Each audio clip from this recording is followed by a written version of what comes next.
Here we go. Lesson on stem plots. Lesson 5.3. First thing we should note here is that we are working with measures of shape.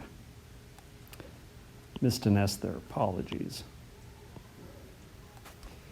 This is not to be confused with measures of center or measures of spread. In other words, we're looking at the shape of the data. So let's start by looking at what we would call the center and the two tails. So by shape, we mean once we graph the data, you take the numbers, put them into a graph. What does the shape of it look like? The first way to do that is to look at the center and the two tails. And this one we would call a perfectly symmetric. This is a bell-shaped. This is what we would call normal. More on this later. In fact, all of chapter 7 is about that particular shape.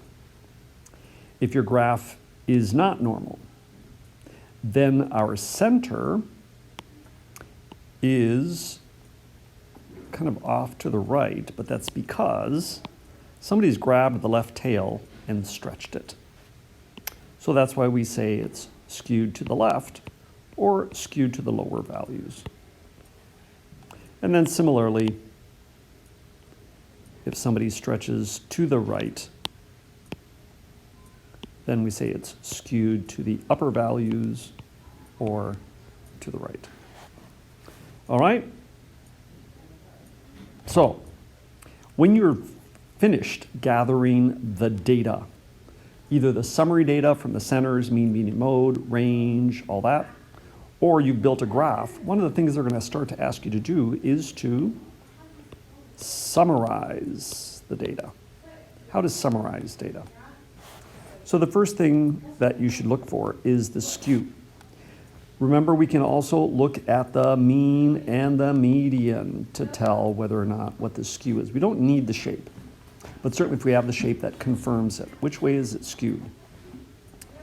Let me jump down to the fourth item, since I already mentioned mean and median, and mode. That would be a way, like talk about the mean and the mean, the median, and the mode in a sentence or two. Don't be confused. The word range is not a measure of center, but a measure of spread. How far spread out? Over what sets of numbers is my data? Finally, are there any extreme data points? More on this in a bit that I need to mention. And lastly, when you mention these, please describe the numbers used, meaning, don't say something like, the mean is 12. Say the mean is 12 inches per hour. Always attach units when you report your measures of center especially, all right? So today, our first measure of shape is a stem plot. Here goes the stem plot. Before we do that, we need to talk about stems and leaves. Item number 1, the leaf is referred to as the last digit in a number. Our year, 2023, 3 would be the last, would be the leaf. The 202 would be referred to as the stem. So the rest of the number is referred to as the stem. We like the 3 as a leaf because it is one digit. Our stem here would be a bad stem because it's 202. It's not a horrible stem. You can live with that stem, but there's ways to fix that stem so that we don't get. Typically, we like them each one digit. So here's some examples. If you have 47 in your data item, this should be fairly straightforward. The 7 is the leaf, the 4 is the stem. $3.14. The 4 would be the leaf, and the 31 would be the stem. Notice how I left the decimal off.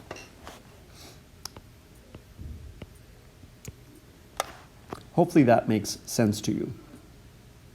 So we're looking at the digits and we're taking the last one off and we're stripping it. Now, these two stems, I shouldn't put stars up by them, I should actually put little sad faces because they're 2-digit stems. They're bad stems. They should be fixed. So let me give you an idea, a way to fix this so that it is a nice stem and leaf graph like this one with 1 in each. $3.14. We got to get rid of a digit to get it down to 2 digits. So we could round this by kicking the 4 out of the club. Of all the digits, the 3, the 1, and the 4, it's the least important. So we could take this to 3.1. Now, if I broke this up, 3 would be my stem, and my leaf would be 1. Same thing with the $29.95. Again, I want to strip all this out and just go with these. So that would round to 30. So I would have a 3 and a 0. All right? And much like every graph that you make, you typically have a key that goes with it. So make sure that you include that. The key would be something like, if you did the first one, you would say 4-7 means 47 ounces. Or if it was the next one and you had 3-1, then you would say 3-1 means $3.10. All right? So again, you want to like specify what your numbers mean in the stem and leaf graph. So here's the first stem and leaf graph that were given to us. And you can see here we have a key at the very top. It says 2-5 means 25. So notice here's the 5. It is in the stem of 2. So that would be 25. Now, I fault them. They should have said 25 what? 25 minutes, 25, no, something. So this 9, again, I look in the stem. This represents 39. All right? So right away we can see we have going from 0 to 5 are my stems, and I have all these data items. Now, one of the reasons you do this is so that you create a shape. I can see right now that my data is skewed. Skewed. We would say to the right, or better, skewed to the upper values, larger values. Yeah? And mean, median, mode could be found. It's going to take a little bit of work, especially the mean, because in the mean, you have to add all those numbers up. Now, one of the things you should probably do with this type of thing, the first thing right off the bat is ask yourself, how many data items do I have in this data set? And you should see, well, I've got 6 here, I've got 12, plus another 5 is 17, 21, 25, 30. So we have a total of 31 items in this data set. That's a useful number to have. Not only will it help you find the mean, because once you add up the 833, then I know I'm going to divide by 31. And that's going to give you an answer. I think it's in the neighborhood of 26, 27, somewhere in there. But it more importantly helps us find the median, right? Remember, where's the middle number in that set of numbers? Really hard to see. Some kids like slash the first one and the second and the third one, and they go down the row. This is very tedious, okay? So I would recommend instead a faster technique would be take the number of items, 31, break it into 2 parts, 2 groups, as it were. This gives me 15.5. This means I have 15.5 in the lower group and 15.5 in the upper group. This now tells me which number is in the middle spot. So if I find my 16th number, round it up, that will tell me then which data item is the median. So now I just count. 3, 6, 9, 12, 15, 16. There it is. 24. The mode is pretty easy to see. Hopefully you see that. Boom. Oop. What number repeats the most?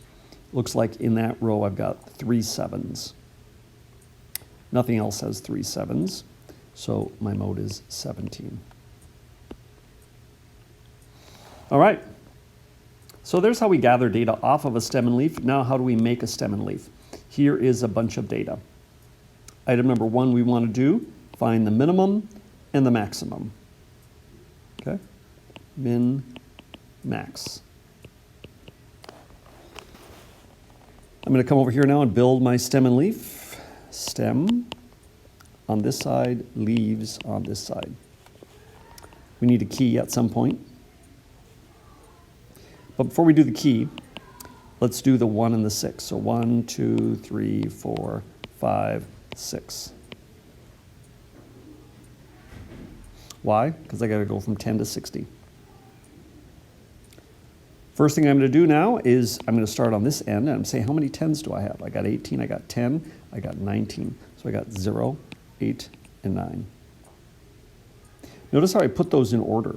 Yeah, 10 first, then 18, and then 19. Always make sure you do that. That way it's going to be easier to finding and using the data items. All right, my stems of 20. 2s, none. Please don't put a 0, just leave that stem blank. 30s, well, go through and underline or circle all your 30s. Don't miss any of them. I always miss one somehow. All right, we've got a 30 and a 33. And I think there are 2 36s and a 37. Whoop, no comma. I keep forgetting, trying to put commas in there. 38 and 2 9s. All right. 41s, I've got 48, 49. So 1, 1, 8, 9. It's kind of nice if you are writing and you keep these columns in line, then it gives you a better shape too. All right, my 40s done, you're on to the 50s. And almost all the rest are 50s. So I've got a 50, 2 51s, a 52, a 53, 56, and 2 7s. Did I miss a 49?